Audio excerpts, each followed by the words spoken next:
नमस्कार दोस्तों, ocean network में आपका स्वागत है। आप जानते हैं कि लोकसभा चुनाव अंतिम दौर में पहुंच चुके हैं। 1 जून को 7वें और अंतिम चरण का मतदान है। उसी दिन एग्जिट पोल आने हैं अलग-अलग मीडिया हाउसेस के और सर्वे एजेंसियों के। उसी दिन पता चल जाएगा कि अगले 5 साल के लिए देश की कमान किसके हाथों में रहने वाली है। वैसे तो हमें, आपको और देश को भी पता है, पर कुछ लोग भ्रम फैलाए हुए हैं और ये कोई पहली बार नहीं है। 2014 में, 2017 में जब उत्तर प्रदेश के चुनाव हुए थे, 2019 लोकसभा चुनाव में भी, 2022 उत्तर प्रदेश के फिर से विधानसभा चुनाव में भी इसी तरह की बातें की गई थी। योगी हार रहे हैं, मोदी हार रहे हैं। लेकिन जनादेश ने बताया कि ये लोग सिर्फ और सिर्फ भ्रम पैदा करते हैं अपने वोटर्स में भी, कार्यकर्ताओं में भी, नेताओं में भी, देश के भीतर भी और देश के बाहर भी। इसके पीछे इनके कुछ निजी हित हैं। वो कारपोरेट जगत से और दूसरे जो भारत विरोधी तत्व हैं, उनसे पैसा ऐंठने की भी एक साजिश हो सकती है, प्लानिंग हो सकती है, कोई दूसरे कारण भी हो सकते हैं। लेकिन आज हम बात इस मुद्दे पर करेंगे। ये तो हमें पता है, देश को पता है, आपको पता है कि नरेंद्र मोदी ही निरंतरता में तीसरी बार प्रधानमंत्री पद की शपथ लेने जा रहे हैं। सिर्फ काउंटिंग की एक मोहर लगनी है जो 4 जून को लग जाएगी। लेकिन जिस तरह के इधर तेवर हम नरेंद्र मोदी के देख रहे हैं, उससे आपको क्या लगता है?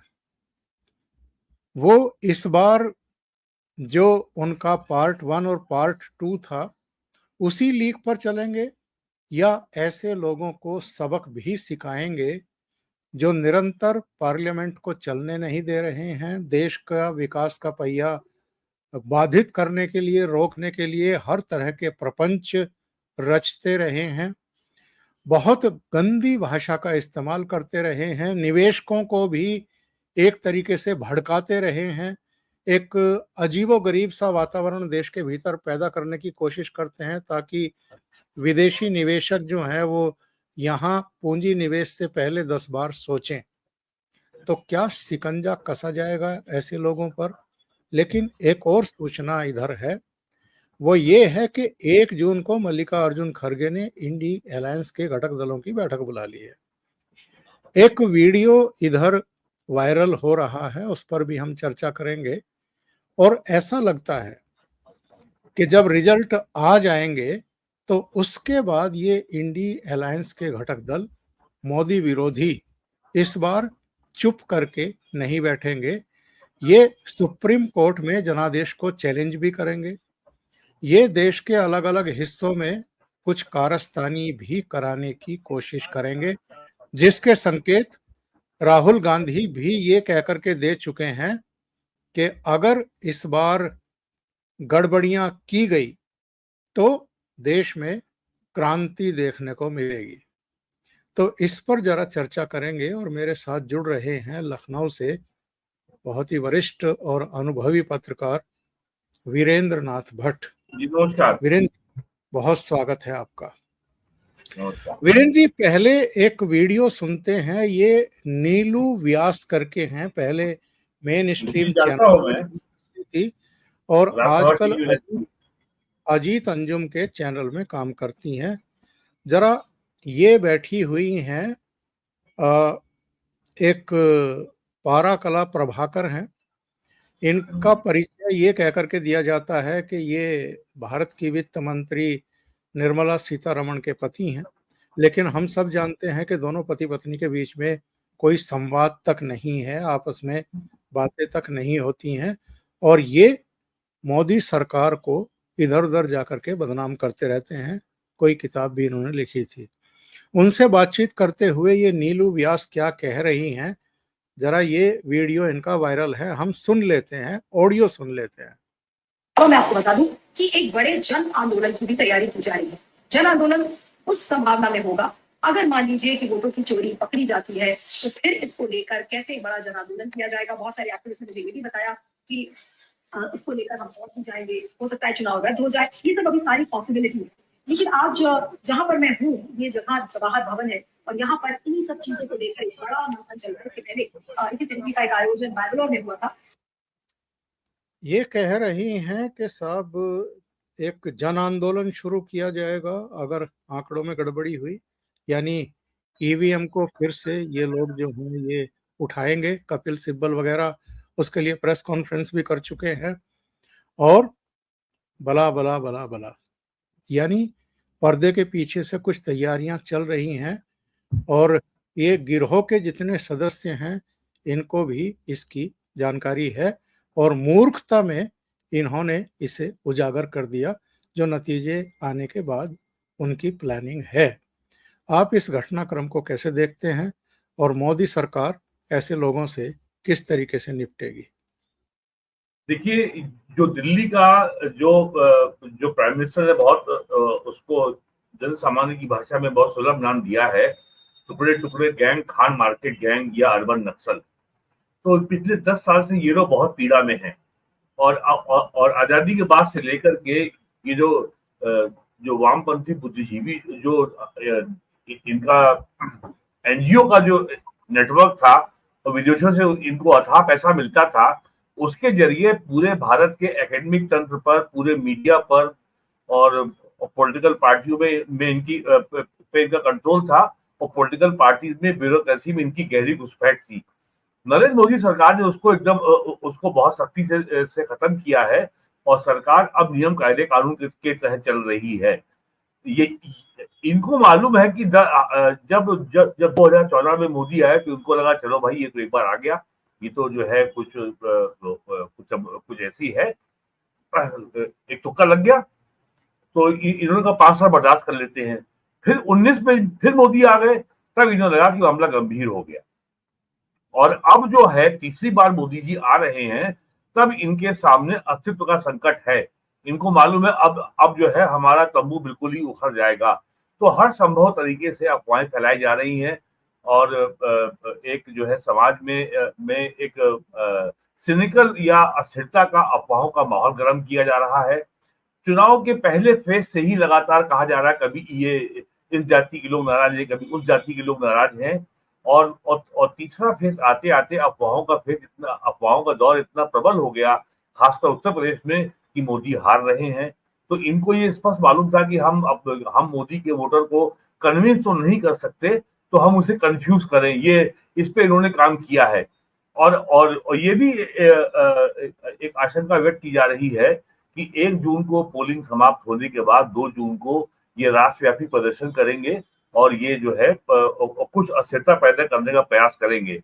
अभी पिछले रविवार को मुख्य चुनाव आयुक्त राजीव कुमार का बयान आया है अखबारों में।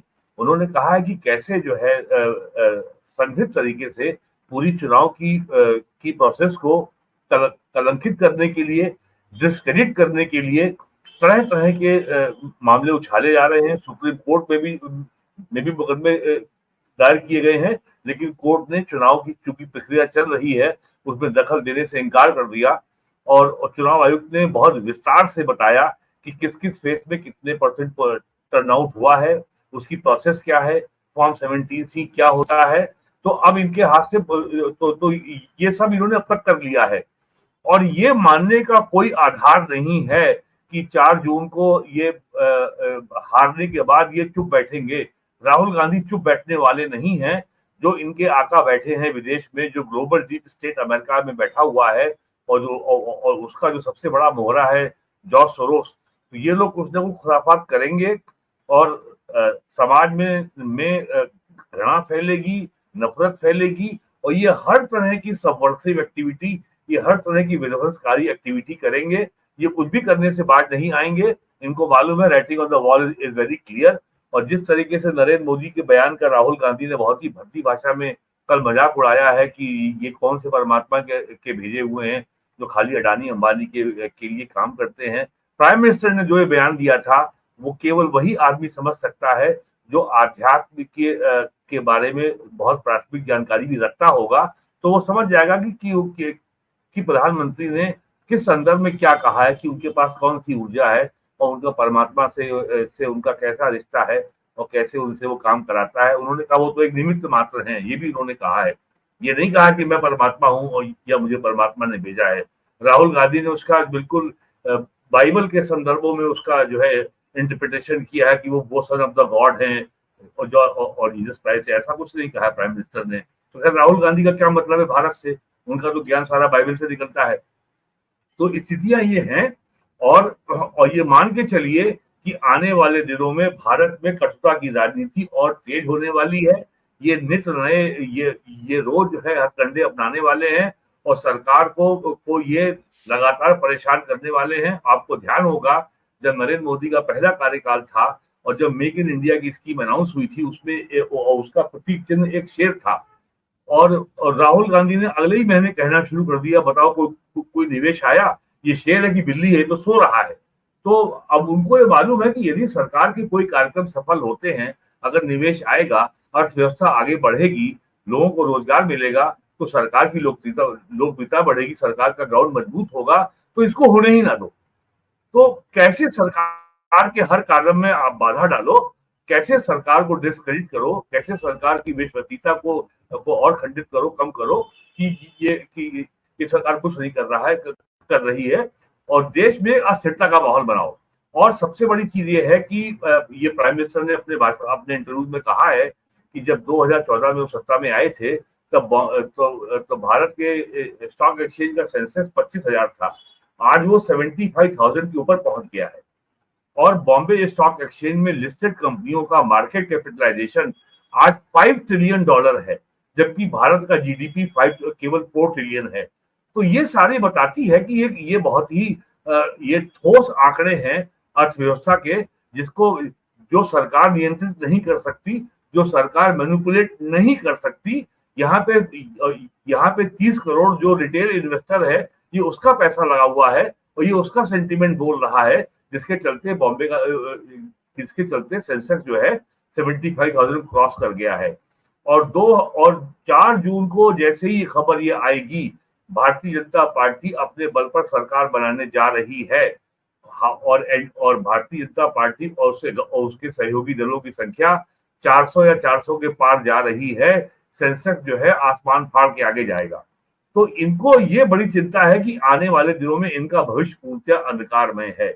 और एक बात और साफ होकर उभरने वाली है इस चुनाव में कि भारतीय जनता पार्टी का अब आने वाले दिनों में जो मुकाबला है, जो प्रतिस्पर्धा है, वो कांग्रेस से नहीं होगी, वो प्रतिस्पर्धा अब रीजनल पार्टी से होगी, जैसे कि तमिलनाडु में डीएमके या बीआरएस है तेलंगाना में, या ममता बनर्जी है बंगाल में, ये सब होगी। अब कांग्रेस जो है राष्ट्रीय स्तर पर बीजेपी को चुनौती देने की स्थिति में नहीं रहेगी। और जो आपने वीडियो सुनाया, पराकाला प्रभाकर ये देश की वित्त मंत्री के पति हैं और ये तो इससे भी ज्यादा गैर जिम्मेदार बातें कर चुके हैं। ये तो यहाँ तक कह चुके हैं कि बीजेपी की मेजोरिटी नहीं आएगी और सरकार मोदी नहीं बना पाएंगे, लेकिन नरेंद्र मोदी फिर भी पद से इस्तीफा नहीं देंगे और उसके बाद एक संवैधानिक संकट खड़ा होगा। तो ये तो इतने काल्पनिक ऐसी बातें कर रहे हैं। अरे भाई, किसने कहा, ये जानकारी कहाँ से मिली आपको कि बीजेपी का बहुमत नहीं आ रहा है? और ये किससे जानकारी मिली आपको कि बहुमत अगर नहीं आएगा तो मोदी इस्तीफा नहीं देंगे? ये काल्पनिक बातें खड़ा करके जो आप जो है समाज में अस्थिरता का और नफरत का और ये जो और अविश्वास का जो माहौल बनाने का जो प्रयास आप कर रहे हैं, इसके पीछे कौन है, क्या नीयत है? मुख्य चुनाव आयुक्त ने भी कहा है इस बात की जांच होनी चाहिए कि इलेक्शन प्रोसेस शुरू होने के बाद चुनावों की विश्वसनीयता पे सवाल उठाने का जो संगठित अभियान चल रहा है, ये क्या हो रहा है, कहाँ से हो रहा है, कौन इसे संचालित कर रहा है, इसकी जांच होनी चाहिए। तो वीरेन जी, हम देख रहे हैं जब डीमोनेटाइजेशन किया गया तो राहुल गांधी ने देश को भड़काने की कोशिश की। जब जीएसटी लागू किया गया तो व्यापारियों से लेकर के व्यवसायियों और तमाम उद्योगपतियों से लेकर के फुटकर दुकानदारों को सबको भड़काने की कोशिश की। CAA लाया गया तो शाहीन बाग समेत और कई जगहों पर इस तरह की चीजें हुई।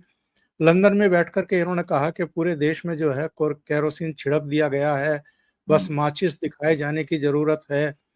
और इस चुनाव के दौरान भी चाहे उन्होंने जातिवाद के आधार पर, चाहे आर्थिक आधार पर सर्वे कराने और फिर गरीब-गुरबा के नाम पर राजनीति करने के लिए, उनको उनका हक उपलब्ध कराने देने के लिए जिस तरह की भड़काऊ बातें की हैं, उससे आपको लगता है कि ये बाज नहीं आएँगे? चुनाव परिणामों के बाद भी ये जिस केरोसिन की बात कर रहे थे, ये देश भर में एक अफरा-तफरी का माहौल, एक हिंसा का, एक आगजनी का, सामाजिक टकराव का एक माहौल बनाने की चेष्टा करेंगे।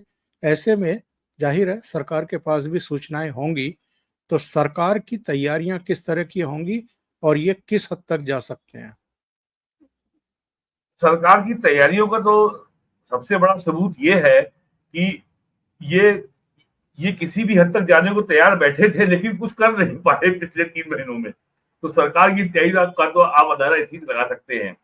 यहाँ पहले बात करते हैं नोटबंदी की। राहुल गांधी ने नोटबंदी को लेकर बड़ा हल्ला मचाया। 8 नवंबर 2016 को नोटबंदी की गई थी। उस समय 15.86 लाख करोड़ रुपए के नोट वापस लिए गए थे। सबने कहा कि साहब ये क्या नोटबंदी है, सब नोट तो वापस आ गए। लेकिन किसी ने ये नहीं पूछा कि जो नोट नकली थे वो कितने थे सर्कुलेशन में, जो वापस नहीं आए उसकी तादाद इससे भी अधिक थी। ये उन्होंने नहीं पूछा। और यहां मैं बता दूं कि एक मल्टीनेशनल कंपनी है डेलारू, DELARUE। डेलारू का जो है ये आरबीआई को पेपर सप्लाई करती है नोट छापने का। इसका पाकिस्तान के साथ ज्वाइंट वेंचर था। और जब प्रणब मुखर्जी वित्त मंत्री थे तब उन्होंने डेलारू के ऊपर रोक लगाई थी। और जब 2012 में फिर से वित्त मंत्री बने पी चिदम्बरम, तो उन्होंने डेलारू के संग ठेका बहाल कर दिया। और एक उस समय वित्त सचिव थे अरविंद वीर मायाराम, राजस्थान कैडर के आईएएस अफसर हैं। उनके खिलाफ सीबीआई की जांच कर रही है। वो मामला अभी चल रहा है और चुनाव के बाद वो मामला सामने आएगा और सारा मामला खुलेगा कि ये जो है क्या घोटाला हुआ है। और ये मामला तब खुला था 2009 में, जब यूपी के ये जो सिद्धार्थनगर जिले में एक तहसील है डुमरियागंज, वहां के स्टेट बैंक ऑफ इंडिया के कैश चेस्ट में सीबीआई ने रेड किया। वहां पे उसको जो है फेक करेंसी का जखीरा मिला। तो सीबीआई को शक था कि शायद ये पैसा नेपाल के बॉर्डर के जरिए लाया गया है। स्टेट बैंक ने रिकॉर्ड से साबित किया कि ये पैसा उनको आरबीआई की चेस की जो वॉल्ट से आया है, बॉम्बे से। तो आरबीआई की वॉल्ट में जो है ये फेक करेंसी नोट रखे हुए थे, तो मामला वो दब गया था। तो एक तो ये बहुत गंभीर मामला है। दूसरी बात जीएसटी की। गुड्स एंड सर्विसेज टैक्स का जो है 1996 में 1995 में 10 साल के बाद जब 135 देशों के बीच में जब लगातार निगोसिएशन हुआ, तो उसके पहले एक था GATT, general agreement on trade and tariff, जो यूएन के मैंडेट में था। मोरक्को की राजधानी मराकेश में 95 में एग्रीमेंट साइन हुआ और उसमें डंकर ड्राफ्ट साइन हुआ। और डंकर ड्राफ्ट साइन होने के समय 135 देशों ने ये एग्रीमेंट साइन किया कि वो अपने देश में जीएसटी लागू करेंगे। अटल जी के समय 2003 में ये ड्राफ्ट बन गया था और 2004 में उनकी सरकार चली गई, तो ये बिल पेश नहीं हो पाया पार्लियामेंट में। 2005 में ये बिल पार्लियामेंट में पेश हुआ जब कांग्रेस की सरकार थी, पी चिदम्बरम वित्त मंत्री थे। और उसके बाद ये बिल पार्लियामेंट्री कमेटी को रेफर हो गया था। जो मैन्युफैक्चरिंग स्टेट थे उनका वो इस बिल का विरोध इसलिए कर रहे थे कि जीएसटी जो है वो डेस्टिनेशन टैक्स है, वो ओरिजिन टैक्स नहीं है। अगर हरियाणा के मानेसर में मारुति कार बनती है और अगर वो बिकती है उत्तर प्रदेश में, तो उसका टैक्स यूपी को मिलेगा, हरियाणा को नहीं मिलेगा। तो यानी जो मैन्युफैक्चरिंग स्टेट थे तमिलनाडु, कर्नाटक और गुजरात, महाराष्ट्र और पंजाब, इन्होंने इसका विरोध किया था। और कांग्रेस के लोग बहुत जोर शोर से बताते हैं कि मोदी ने विरोध किया था। वो ये नहीं बताते कि मोदी जी ने विरोध क्यों किया था। और राज्यों की मांग थी कि केंद्र सरकार हमसे वादा करे, हमें भरोसा दे कि हमारा जो टैक्स लॉस होगा उसे कंपनसेट करेगी और ये गारंटी देगी कि हमारा जो है जो नॉन टैक्स ये जो इनडायरेक्ट टैक्स रेवेन्यू है ये हर साल बढ़ेगा 14%। नरेंद्र मोदी ने इस बात को मान लिया और ये बिल पास हो गया और 1 जुलाई 2017 से ये बिल जो है लागू हो गया। और बिल लागू होने के पहले पार्लियामेंट्री स्टैंडिंग कमेटी में सारे दलों ने सर्वसम्मति से इसके बिल के ड्राफ्ट को सहमति दी थी। और ये संवैधानिक परंपरा है लोकतांत्रिक की, और ये संसदीय परंपरा है। जब किसी बिल में पार्लियामेंट्री कमेटी में सहमति बन जाती है, सर्वसम्मति बन जाती है या आम सहमति बन जाती है, उस बिल के ऊपर संसद के दोनों सदनों में चर्चा नहीं होती, डिबेट नहीं होती और सारे दलों के वॉइस वोट, ये ध्वनि मत से ये बिल पारित हुआ था। और उसके बाद राहुल गांधी कहने लगे ये जीएसटी तो जो है ये गब्बर सिंह टैक्स है, फिर बोले ये तो गृहस्थी सर्वनाश टैक्स है। अरे भाई ये आपकी सहमति से लागू हुआ है। न्यू पेंशन स्कीम का कानून 2013 में लागू हुआ है, मनमोहन सिंह प्राइम मिनिस्टर थे और न्यू पेंशन स्कीम का कानून जो है PFRDA pension fund regulatory development authority का बिल 2013 में पास हुआ था और सारे राज्यों में सहमति थी। केवल 2 राज्यों ने लागू नहीं किया था, पश्चिम बंगाल और त्रिपुरा। बीजेपी की सरकार बनने के बाद वहां भी लागू हो गया और केवल बंगाल ही ऐसा राज्य है जहां ये आज भी लागू नहीं है। तो ये तो है असलियत। तो इनको केवल झूठ बोलना है। और जब अभी इलेक्शन कैंपेन शुरू हुआ था तो फर्स्ट फेज की सीटों में सहारनपुर, मुजफ्फरनगर में ये आरोप लग रहा था कि नरेंद्र मोदी ने अडानी का और उद्योगपतियों का जो लोन माफ किया है वो 4 लाख करोड़ है। बलिया पहुंचते पहुंचते वो 24 लाख करोड़ हो गया। आज एक बड़े प्रतिष्ठित टीवी चैनल में समाजवादी पार्टी का प्रवक्ता बोल रहा था कि 16 लाख करोड़ रुपए पास का जो है लोन माफ कर दिया।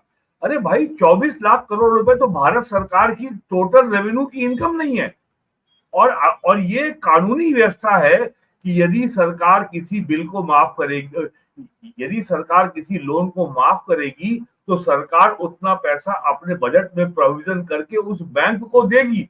जबकि अब वर्तमान व्यवस्था के अनुसार कौन सा बैंक किसको क्या लोन दे रहा है, कैसे वसूल रहा है और कौन सा लोन एनपीए हो गया, कौन सा लोन बैड डेट हो गया और ये जो वसूला नहीं जा सका, इस पूरे प्रकरण में भारत सरकार की कोई भूमिका है ही नहीं।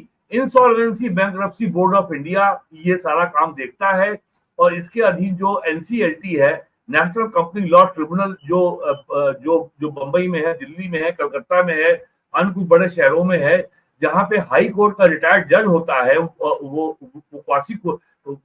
अपने आप में कोर्ट है, ये एनसीएलटी में तय होता है। भारत सरकार की इसमें कोई भूमिका नहीं है, लेकिन लगातार झूठ बोला जा रहा है और लोगों को इसमें मजा आ रहा है। तो ये अब अगर झूठ पे ही पूरा आपका नैरेटिव खड़ा होना है तो सरकार कहां तक रोज इनके झूठ का को जो है। और आपको ध्यान होगा इसीलिए लास्ट ईयर राज्यसभा में और लोकसभा में स्पीकर ने और राज्यसभा में आपके चेयरमैन ने जब किसी मेंबर ने उल जरूर आरोप लगाए तो दोनों पीठों में चेयर से ये डायरेक्शन दिया गया कि आप इस आरोप को ऑथेंटिकेट करें। तब ये कहा गया कि सरकार हमारा गला घोट रही है। अरे आप कह रहे हैं कि मोदी ने पार्लियामेंट बिल्डिंग को बेच दिया, तो कोई इसका आधार तो बताएंगे या जो मन में आएगा आप बोल देंगे। तो इसको लेकर के सबसे कड़ी आपत्ति आम आदमी पार्टी राज्यसभा मेंबर संजय सिंह की ओर से आई थी। वो उल जरूर आरोप लगा रहे थे अडानी का 20 लाख करोड़ का लोन माफ कर दिया। अरे भाई कोई आधार तो बताइए, कहां से, आपके पास क्या सबूत है आपके पास। और अब तो इकोनॉमी इतनी डिजिटल हो गई है कि आप एक पैसे का इस तरह का ट्रांजैक्शन छुपा ही नहीं सकते। तो ये सारी बातें मैं आपको बता रहा हूँ घटनाक्रम कि इन्हीं चीजों के आधार पर वो आने वाले दिनों में भारत में अस्थिरता का माहौल पैदा करने की भरपूर कोशिश करेंगे और इसकी तैयारी वो लगातार कर रहे हैं पिछले 10 सालों से।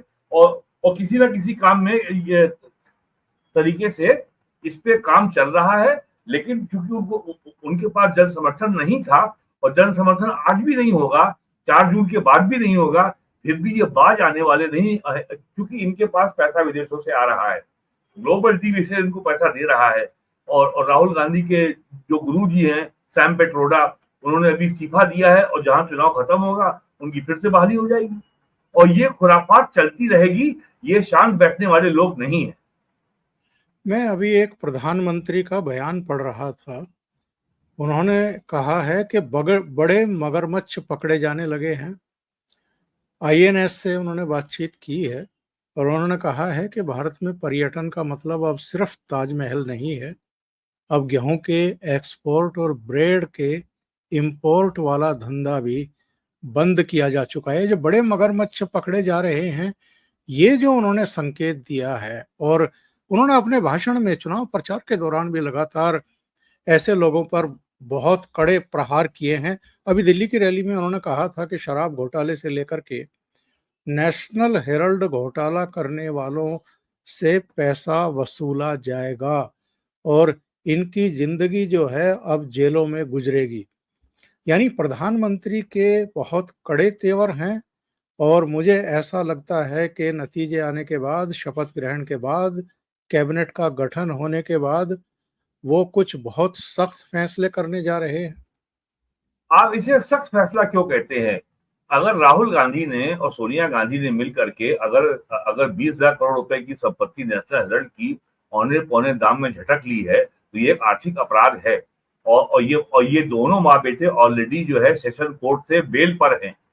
तो और दोनों से ईडी लंबी पूछताछ कर चुकी है। ईडी के पास जो है बहुत ही अकाट्य प्रमाण हैं और ये एक ऐसा मामला है जिसमें आप हेरा फेरी कर ही नहीं सकते।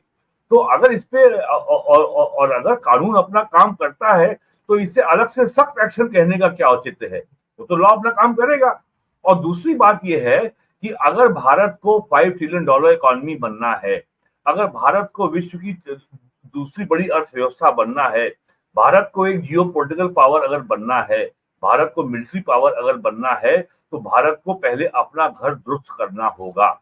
और ये जो लोग यहाँ पे राजा बने घूम रहे हैं, जिनकी कोई जवाबदेही नहीं है और जो दुनिया का जो हर अधिकार को भोगना चाहते हैं, लेकिन समस्त जिम्मेदारियों से मुक्त रहना चाहते हैं, यानी राहुल गांधी और सोनिया गांधी और प्रियंका गांधी, तो ऐसे लोगों को जब तक आप कानून के सामने unless you bring these people to justice, जब तक इनको कानून का महत्व, कानून की ताकत का एहसास नहीं कराया जाता, तब तक ये देश अपने ये अपना जो पूरा उसका जो पोटेंशियल है, जो पूरी ताकत है, उसको वो रियलाइज नहीं कर सकता। और जीएसटी और ये इंसॉल्वेंसी बैंक्रप्सी बोर्ड और ये बैंकों में एनपीए की समस्या के समाधान के लिए जितने कड़े फैसले मोदी सरकार ने उठाए हैं, उससे सारा उद्योग जो 420 लोग जो व्यापारी थे, जो लोन लेके गायब हो जाते थे, लोन पे चलता रहता था और लोन का रिन्यूअल होता रहता था और लोन एक्चुअल कभी रिपेमेंट नहीं होता था, उन सबको बहुत परेशानी है। और ये अडानी अंबानी के खिलाफ जो इतना राहुल गांधी बोलते हैं, ये बेमतलब नहीं है। ये बहुत ही संगठित अभियान है कि कैसे भारत के उद्योग को, कैसे भारत की इंडस्ट्री को तबाह करो, कैसे बर्बाद करो। और भारत को नुकसान पहुंचाने का सबसे आसान तरीका है अडानी और अंबानी को नुकसान पहुंचाओ, क्योंकि इन दो बिजनेस हाउसेस की कंपनियां सबसे ज्यादा काम कर रही हैं इंफ्रास्ट्रक्चर में, power generation, power transmission, power distribution, ports और अडानी का ऑयल एंड रिफाइनरी और आपका टेलीकॉम। तो इनको अगर आप जितना नुकसान पहुंचाएंगे उतना भारत को नुकसान पहुंचेगा और प्लस नया निवेश भारत में नहीं आएगा। और आज की तारीख में भारत को अगर 5 ट्रिलियन $10 ट्रिलियन इकोनॉमी बनना है अगले 5, 6, 7 साल में, तो हमको अधिक से अधिक निवेश की आवश्यकता है, हमको विदेशी निवेश की आवश्यकता है। मिनिमम साल में 100 बिलियन, 120 बिलियन, 150 बिलियन, 200 बिलियन देश को चाहिए। इसको रोकने का सबसे आसान तरीका है कि देश में अस्थिरता का माहौल पैदा करो, सरकार की साख में बट्टा लगाओ, सरकार और स्टॉक एक्सचेंज में अस्थिरता फैलाओ ताकि सेंसेक्स गिरे।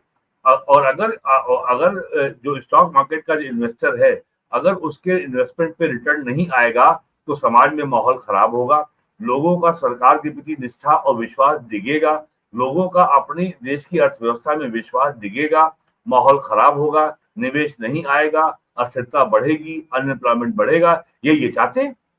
और इनका सपना क्या है? आपको क्या लगता है 1 जून को जिस दिन अंतिम चरण का मतदान है और एग्जिट पोल आ रहे हैं, उसी दिन मल्लिकार्जुन खड़गे ने इंडिया अलायंस की बैठक क्यों बुलाई है? ये तो तय है और ये तो बीजेपी के नेताओं ने कह भी दिया है कि जो है अर्जुन खड़गे को बलि का बकरा बनाया जाएगा। तो हो सकता है कि ये इस तरह की पेशबंदी करके राहुल गांधी के खिलाफ माहौल बनने से कैसे रोका जाए, ये उसीलिए है कि भाई कि कम से कम जो इंडिया अलायंस के लोग हैं उनको मना लिया जाए कि अभी तुरंत जो है राहुल गांधी के को लेकर के कोई भी आप बयान ना दें, कोई प्रस्ताव ना पास करें और ऐसा कोई चीज सामने हमारे अलायंस की ओर से नहीं आनी चाहिए जो राहुल गांधी की जो लीडरशिप क्वालिटी है, जो उनकी क्षमताओं पे कोई प्रश्न उठाती हो। और खड़गे साहब की जिम्मेदारी इसलिए भी बढ़ जाती है कि भाई 2023 में उन्होंने कितने 4000-5000 किलोमीटर की यात्रा की है, दो उन्होंने भारत जोड़ो यात्राएं की हैं।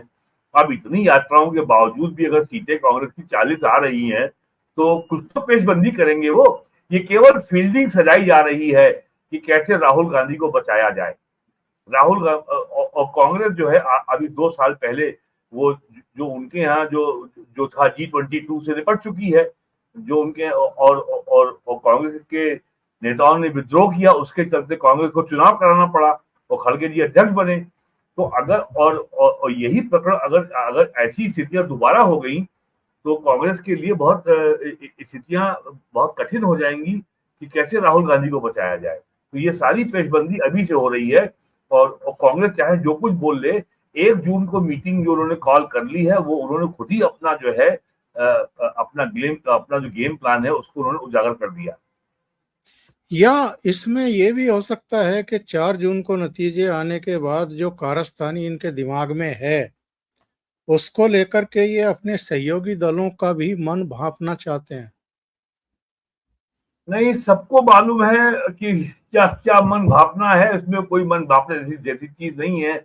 अब जैसे समाजवादी पार्टी है, उसको इलेक्शन के बाद वो ज्यादा जो है कांग्रेस से मतलब नहीं रखेगी और मैं आपको आज बता रहा हूँ कि समाजवादी पार्टी की ओर से कोई जाएगा नहीं उस मीटिंग में। और जो आरजेडी है उसको भी ज्यादा मतलब नहीं है कांग्रेस से, वो बहुत इंटरेस्टेड नहीं, क्योंकि उसको मालूम है कि समाजवादी की बिहार में कांग्रेस उसकी दया पे निर्भर है, उसको बिहार में कांग्रेस की जरूरत नहीं है। कांग्रेस दबाव डाल करके उससे सीटें लेती है विधानसभा में, लोकसभा में। हमें तो उसकी जरूरत कांग्रेस की है नहीं। और केवल जो है चूंकि थोड़ा सा आरजेडी को दिल्ली में सहारा मिल जाता है तो इसलिए वो उससे संबंध रखते हैं। अखिलेश यादव को तो ये भी सहारे की जरूरत नहीं है।